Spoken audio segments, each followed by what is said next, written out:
नमस्कार दोस्तों, myth haven में आपका स्वागत है। भारत सरकार ने एक जगह को रात में एंट्री के लिए बैन कर दिया है। सवाल यह है, क्यों? क्योंकि जो भी रात को वहां जाता है, लोकल्स की माने तो वो वापस नहीं आता। और यह सिर्फ कहानी नहीं है। Archaeological survey of India (ASI) की तरफ से ऑफिशियल बोर्ड्स लगे हैं। बोर्ड पर साफ लिखा है, सनसेट के बाद एंट्री अलाउड नहीं है। तो आज हम बात करने वाले हैं भांगर फोर्ट के बारे में। राजस्थान के अलवार डिस्ट्रिक्ट में एक ऐसी जगह जिसे लोकल्स भूतियागार कहते हैं, मतलब लैंड ऑफ गोस्ट्स। लेकिन यह सिर्फ एक हॉन्टेड फोर्ट की कहानी नहीं है, क्योंकि जब मैंने इसके बारे में रिसर्च किया तो कुछ बहुत अलग निकला। कुछ ऐसा जो आपको सोचने पर मजबूर कर देगा। तो चलिए शुरुआत करते हैं एक प्रिंसेस की कहानी से। एक ऐसी प्रिंसेस जिसकी खूबसूरती से पूरे किंगडम में आग लग गई। साल 1573 राजा भगवंत दास ने भंगर फोर्ट बनवाया था अपने बेटे मधो सिंह के लिए। मधो सिंह के भाई थे मन सिंह, एम्परर अकबर के फेमस नवरत्नास में से एक। मतलब यह कोई साधारण फोर्ट नहीं था, यह रॉयल पावर की निशानी थी। फोर्ट में 10,000 से ज्यादा लोग रहते थे। टेंपल्स, पैलेसेस, बाजार, पूरा एक शहर।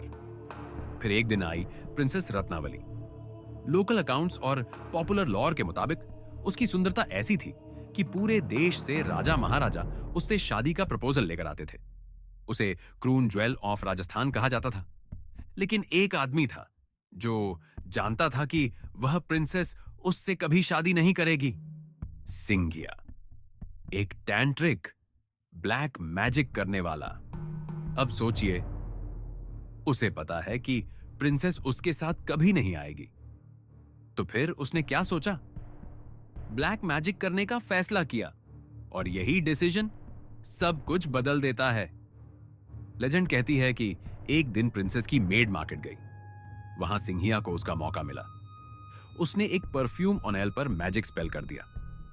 उसका प्लान था, प्रिंसेस जैसे ही इस ऑनेल को यूज करे, वो पूरी तरह उसके कंट्रोल में आ जाएगी और अपनी मर्जी खोकर सिंघिया के पास चली जाएगी।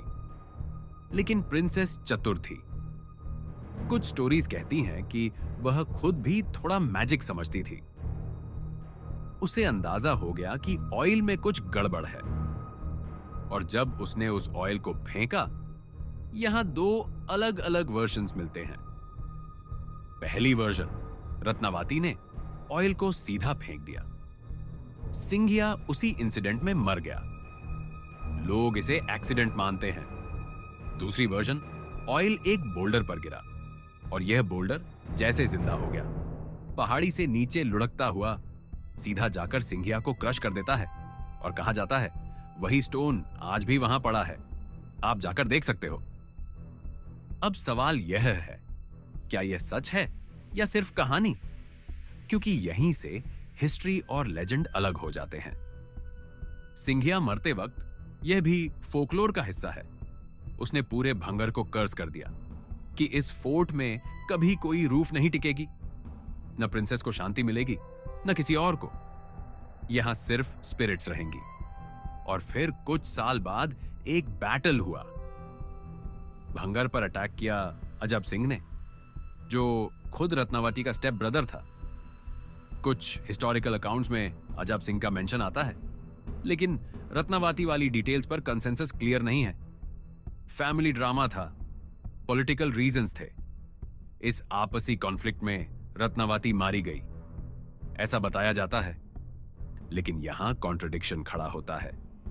क्या भांगर को सिंघिया के कर्ज ने खत्म किया या अजाब सिंह की पॉलिटिक्स ने?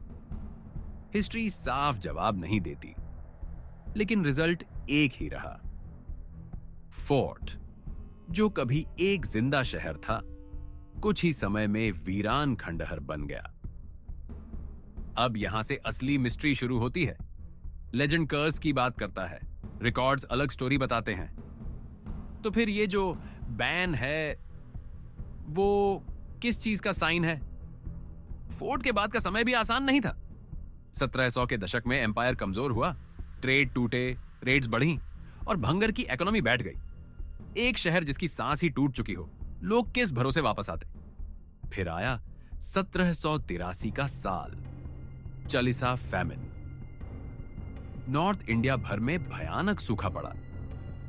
ऐसा सूखा कि करीब 1 करोड़ लोग मर गए।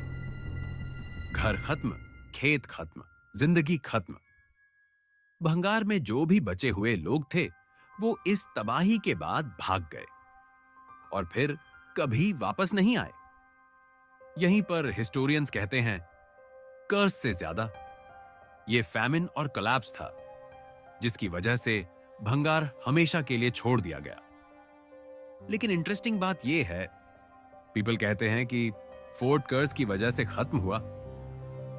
हिस्टोरियंस कहते हैं पॉलिटिकल इंस्टेबिलिटी और फैमिन की वजह से। और लोकल्स बस इतना कहते हैं, भंगार में रहना अब पॉसिबल नहीं है। लोग अक्सर कहते हैं, रात को जो अंदर जाता है वापस नहीं आता। पर असलियत यह है कि सनसेट के बाद एंट्री इलीगल है और अनसेफ भी। तो स्टोरीज ग्रो होना ऑलमोस्ट गारंटीड था। आज भी 2000 से कम लोग आसपास के विलेजेस में रहते हैं, फोर्ट से दूरी बनाकर रखते हैं। कुछ लोग क्लेम करते हैं कि जब भी किसी ने अंदर रात में कंस्ट्रक्शन शुरू किया, वो टिक नहीं पाया। कोई सॉलिड प्रूफ नहीं है, लेकिन लोकल बिलीफ बहुत स्ट्रांग है। एएसआई का ऑफिशियल रीजन बस एक वर्ड में है, सेफ्टी। सनसेट के बाद अंदर जाना कानून के खिलाफ है, पुलिस से एक्शन हो सकती है। डर यहां सिर्फ भूतों का नहीं, लीगल ट्रबल का भी है। तो क्या सरकार कुछ छुपा रही है या सिर्फ लोगों को बचा रही है? 2010 में एक और इंटरेस्टिंग घटना हुई। एक फेमस पैरानॉर्मल इन्वेस्टिगेटर गया था भांगर, गौरव तिवारी। उसने अपने पैरानॉर्मल कंटेंट में साफ कहा, मुझे कोई क्लियर प्रूफ नहीं मिला कि भांगर में गोस्ट एक्टिविटी है।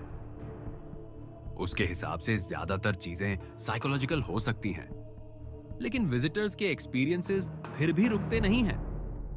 कई लोग कहते हैं कि रात में वहां दूर से स्क्रीमिंग जैसी आवाज सुनाई देती है। कुछ बताते हैं कि खाली खंडहरों में बैंगल्स टूटने जैसी साउंड आती है। कई लोग क्लेम करते हैं कि अचानक आसपास का टेम्परेचर गिर जाता है और आंखों के कोने से कुछ शैडो जैसा हिलता सा दिखता है। और सबसे अजीब, कई लोगों को वहां हल्की सी परफ्यूम जैसी स्मेल आती है और दिमाग अपने आप उस लेजेंड से जोड़ देता है जिसमें परफ्यूम ऑयल से सब शुरू हुआ था। साइंस यहां एक अलग एंगल देती है। साइकोलॉजिस्ट्स कहते हैं, एक डेसोलेट जगह, इतनी पुरानी हिस्ट्री, इतने स्ट्रॉन्ग लेजेंड्स, ये सब मिलकर दिमाग पर पावरफुल असर डालते हैं। ब्रेन खुद पैटर्न्स बना लेता है, फियर को आवाज और शैडो का रूप दे देता है। कुछ लोग कहते हैं कि उन्हें लगता है कोई उन्हें फॉलो कर रहा है। कुछ को चक्कर आते हैं, एंजाइटी बढ़ जाती है, एक हैवी फीलिंग सी रहती है, जैसे हवा पर भी बोझ हो। एक विजिटर ने लिखा था, दिन में भी ऐसा लगता है कि कोई तुम्हें देख रहा है। तो सवाल फिर वही खड़ा होता है, क्या यह सब सिर्फ साइकोलॉजिकल है या कुछ ऐसा है जो हमारी समझ से बाहर है? फिर भी एक चीज छोड़ना मुश्किल है, वो बोल्डर, वही पत्थर जिसे कई लोग उस कहानी से जोड़ते हैं कि सिंघिया उसके नीचे कुचला गया था। वो आज भी वहां पड़ा है। और लोकल्स, इतने सालों बाद भी ज्यादातर लोग सनसेट से पहले फोर्ट से निकल जाते हैं। दूर रहना ही सेफ मानते हैं। अगर सब कुछ सिर्फ दिमाग का खेल है, तो फिर बैन इतना स्ट्रिक्ट क्यों रखा गया है? और लोग आज भी इस जगह से इतनी दूरी क्यों रखते हैं? शायद सच यह है कि हम कभी पूरी तरह जान नहीं पाएंगे। भंगर अब सिर्फ एक फोर्ट नहीं है, यह एक सिंबल बन चुका है, कर्स का, हत्या का, ट्रेजेडी का, मिस्ट्री का। चाहे सिंहिया का कर्स हो या अजब सिंह का पॉलिटिकल ड्रामा या 1783 का फैमिन, एक बात क्लियर है, भंगर में कुछ तो हुआ था जिसने इसे हमेशा के लिए बदल दिया।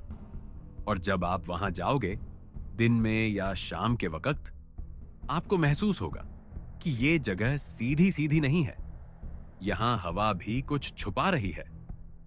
तो अब सवाल तुम्हारे लिए है, अगर तुम्हें चॉइस मिले तो क्या तुम भंगर में एक पूरी रात रुकोगे, डर के बावजूद? कमेंट्स में लिखो, क्योंकि मुझे तुम्हारा डर, तुम्हारा सोचने का तरीका जानना है। और अगर भंगर ने तुम्हें एक पल के लिए भी रुककर सोचने पर मजबूर किया है, तो अगले एपिसोड में हम जाएंगे कुलधारा, एक ऐसा गांव जो एक ही रात में गायब हो गया। 84 विलेजेस, हजारों लोग, एक रात में खत्म। और जब तुम सुनोगे कि उनके जाने के पीछे क्या कहानी है, तुम्हारा दिमाग हिल जाएगा। सब्सक्राइब करो ताकि कुलधारा की कहानी मिस ना हो। यह है मिथेवन, जहां हिस्ट्री मिलती है मिस्ट्री से, और जहां सच कभी भी सिंपल नहीं होता।